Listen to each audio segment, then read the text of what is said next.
Hey folks, welcome back to RM Transit, and more importantly, welcome back to High Speed Rail Explained. After an all too lengthy 3-month hiatus, we're back, and today we're talking about one of the countries that I personally think is one of the most well suited to high-speed rail in the entire world, India.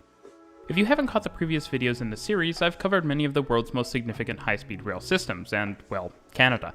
Check out the link in the top right corner for a playlist of those.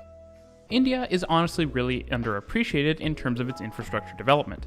As I discussed in a video last month, there are now 11 cities in India with metro systems, with large systems under construction and already built out in Delhi and Mumbai. While India currently has no high-speed rail, that's set to change in a big way in the next 10 years. Remember, just over a decade ago, China had no high-speed rail at all, and now, not only does it have a network that is by far the largest in the world, but if China's high-speed rail network was taken alone, it would be in the top 10 largest rail networks in the world by itself, nearly as large as the entire rail system in Canada, built over the last 100 years, but entirely high-speed. Let's dive in and see how high-speed rail can change India's future, and how India may forever change high-speed rail.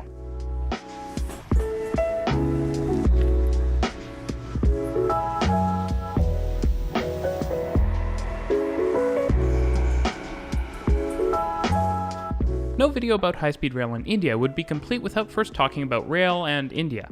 India is no stranger to massive passenger railways and massive railways in general. The Indian railway network is gigantic, with nearly 70,000 kilometers of track, with over 45,000 kilometers of it electrified. Moreover, Indian Railways, the national railway operator, is actually one of the world's largest employers, with well in excess of 1 million employees. In terms of passenger traffic, India moves close to 10 billion passengers per year by rail. Of course, a network of this scope is needed. India will soon be the most populated country in the world. In fact, it may already be, with nearly 1.4 billion residents. At the same time, the Indian economy is exploding, with GDP nearly tripling since 2006, and GDP per capita more than doubling.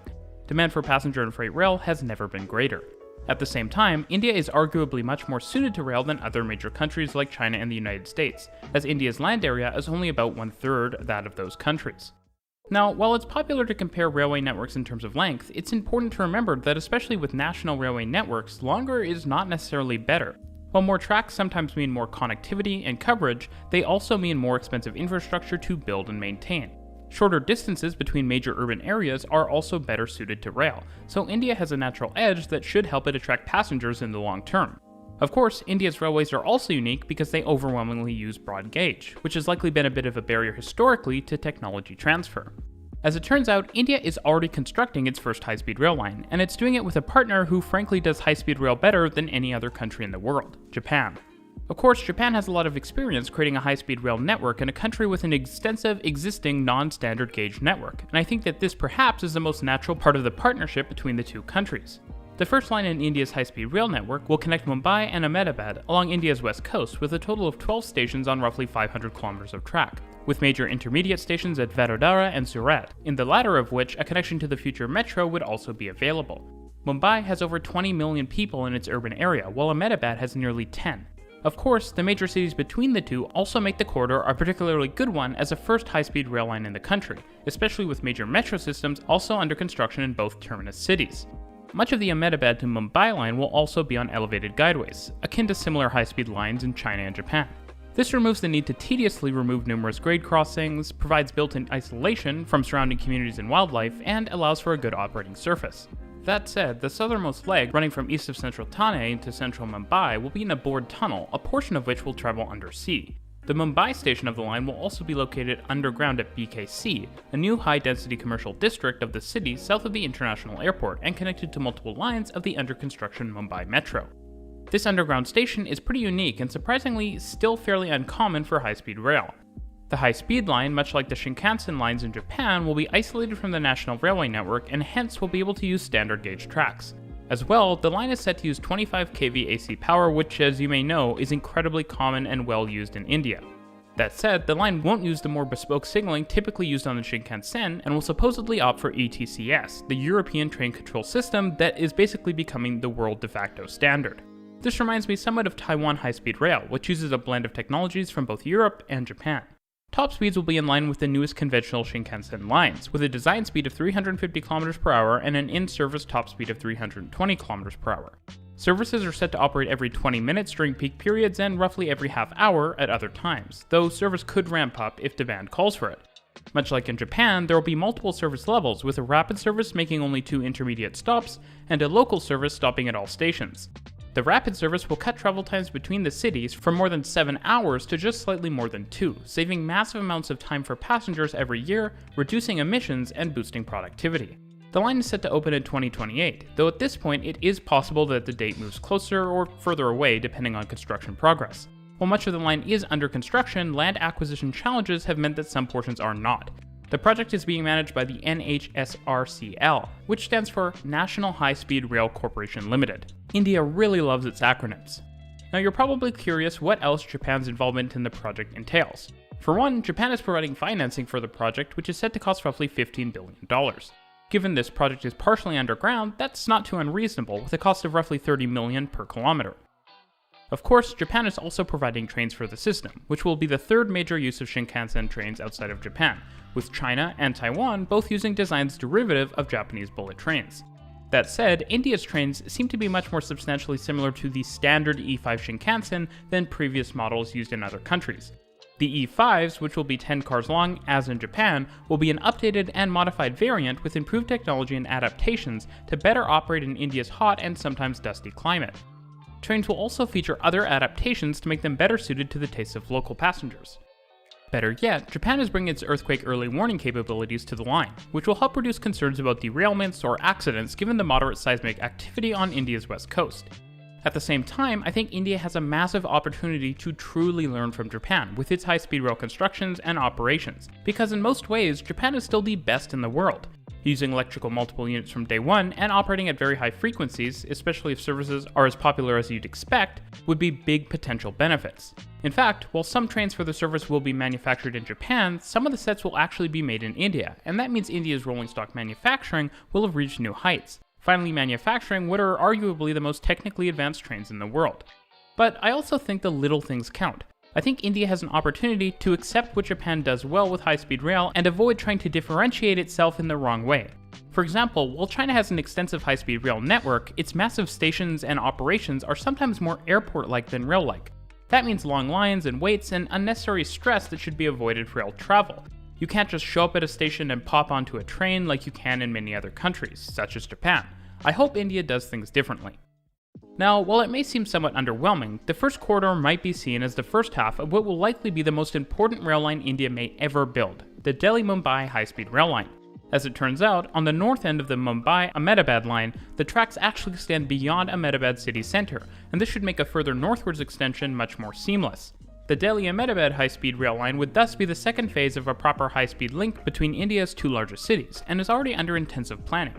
This line, and India's other planned high-speed lines, would all be the same as the original Mumbai-Ahmedabad line in terms of specifications, which would create a nice, unified, and interoperable national network, with a top speed of 320 km/h across the board, something you don't necessarily see in Europe or in Japan.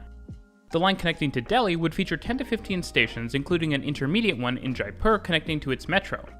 Within Delhi itself, 2 stations are likely, with one near Indira Gandhi International Airport connecting to the Blue Line and Airport Express, and another in the city center at Delhi Station connecting again to the airport line, as well as the Yellow Line and more rail services. With the full link between Delhi and Mumbai constructed, travel times would be cut by as much as a third, from around 14 hours to roughly 5 hours, with a projected service start date in the early 2030s, which remember is only about 10 years away at this point. Many more lines are under planning at the moment, which will connect many of India's major cities and a large portion of the country's population to high-speed rail services. These include a line from Delhi to Varanasi, which would provide connections to the existing metro in Lucknow and the under-construction metro in Agra, as well as a line from Varanasi to Kolkata, which would connect to the under-construction metro in Patna, as well as the existing Kolkata metro, which was the first metro to open in India. Further in the future, more lines are planned, including lines from Mumbai to Nagpur and Hyderabad via Pune, which would connect to those cities' respective metro systems and turn Mumbai into a major high-speed rail hub city. There's also a line planned north from Delhi, which would branch to Amritsar and Chandigarh. A new independent line would also be constructed from Chennai to Mysuru via Bangalore, with metro connections in several cities. At the same time, while India is pursuing true world-class high-speed rail between major urban centers, upgrade programs are happening in concert with rolling stock manufacturing to enable higher speeds on existing lines. While no currently upgraded lines hit the 125 mph marker that I tend to consider the lower end of high-speed rail, that's 200 km/h by the way, several get close, and with nice new trains, there's an incredible potential for non-very high-speed rail improvements in India as well. It's also conceivable that in the future, technology from the likes of CAF and Talgo could become well developed enough to enable some all-stop trains on new high-speed rail lines to travel onto the legacy mainline railway network, to connect to final destination cities not directly on the new network. If you want to hear more about gauge-changing trains, check out my Spanish high-speed rail video in the top right corner. I'd also be remiss if I didn't at least make mention of the Delhi RRTS in this video. Remember what I said about acronyms? The Delhi RRTS is a very cool high-speed regional rail system being constructed in Delhi to connect it with several outlying cities.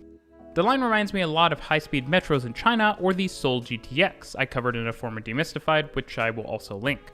The system, unlike in Seoul, will be mostly elevated, and will be operated on standard gauge tracks with modern trains and stations with platform screen doors.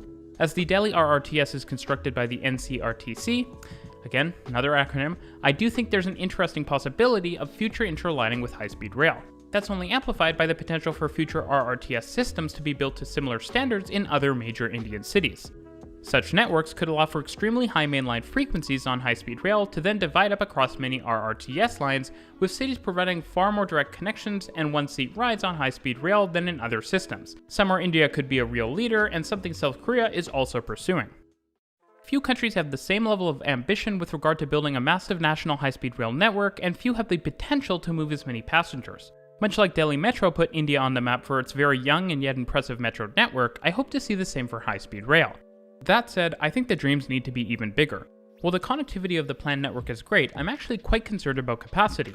High-speed rail in India will be great, but that means it'll be immensely popular, and one single linear corridor covering the country simply won't cut it, especially with only 10-car trains. The main line of the Tokaido Shinkansen between Osaka and Tokyo uses 16-car trains.